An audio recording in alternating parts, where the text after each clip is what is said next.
Voyant la situation, les agents de sécurité cessèrent de discuter inutilement et s'apprêtèrent aussitôt à dégainer leurs pistolets pour le chasser. Mais en l'espace d'un simple battement de paupières, les deux hommes furent instantanément mis à terre. Après avoir prudemment démonté l'arme du garde, il prit le bidon d'essence et entra nonchalamment dans le hall du bâtiment, rempli d'employés de la société Dianja. Gwoda marcha jusqu'au centre du hall et demanda à tout le monde de répéter avec lui une phrase « Tu ne fuis jamais les faibles ». Enfin, de nouveau blessé, il lut « Répétez après moi, je ne serai plus jamais blessé à nouveau ». Ensuite, Gwoda ordonna à tout le monde de quitter le travail immédiatement, car il comptait réduire cet endroit en cendres. Il commença alors à répandre l'essence. Les autres, pris de panique, s'enfuirent en désordre. Le directeur de l'entreprise arriva avec plusieurs agents de sécurité. Gwoda se contenta des bureaux, des chaises et des tabourets de la zone de travail, ainsi que des souris et claviers visibles partout, pour les mettre tous hors d'état de se défendre. Le directeur fut si effrayé qu'il en resta sans voix. Gwoda ne lui fit pourtant aucun mal.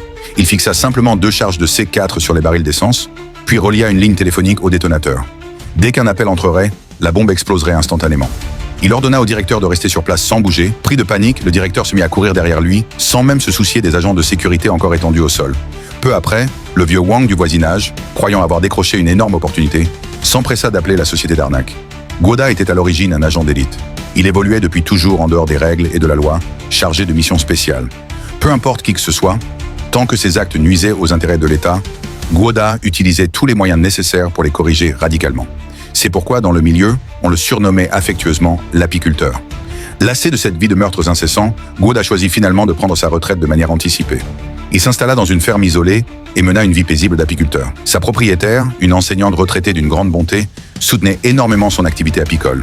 Elle venait souvent discuter avec lui, partager les petites anecdotes de la vie quotidienne et l'inviter à manger chez elle. Cependant, cette tranquillité fut bientôt brisée par un événement tragique et inattendu. Ce soir-là, Gwoda se préparait à offrir le premier pot de miel qu'il avait lui-même produit à la propriétaire. Il frappa longtemps à la porte sans obtenir de réponse. Il poussa précipitamment la porte et entra, découvrant au sol un pistolet utilisé, ainsi que la propriétaire, qui s'était suicidée par arme à feu. Gwoda n'eut même pas le temps de s'abandonner à sa tristesse, qu'une femme surgit derrière lui, arme à la main. Elle lui ordonna de mettre les mains derrière le dos et de s'agenouiller. Il s'agissait de la fille de la propriétaire, Hei Mei, qui venait justement de rentrer pour rendre visite à sa mère et avait vu un homme inconnu chez elle. Il fut rapidement emmené par les policiers arrivés sur place pour être interrogé. Après enquête, la police confirma finalement que la propriétaire s'était bien suicidée et Gwoda fut relâché. Au cours de ses échanges avec Hei Mei, Gwoda apprit alors la véritable raison du suicide. Depuis que le fils unique de la propriétaire était mort sur le champ de bataille en Afghanistan, elle avait utilisé l'indemnité de décès de son fils, ainsi que toutes ses économies pour créer une fondation caritative. Malheureusement, cette énorme somme attira l'attention d'un groupe d'escrocs qui détourna l'intégralité de ses économies et des fonds de charité. Elle avait passé sa vie à être bienveillante envers les autres, à faire confiance aux gens, pour finalement subir un coup aussi cruel. Incapable de supporter une telle douleur, elle finit par s'effondrer et choisit de mettre fin à ses jours.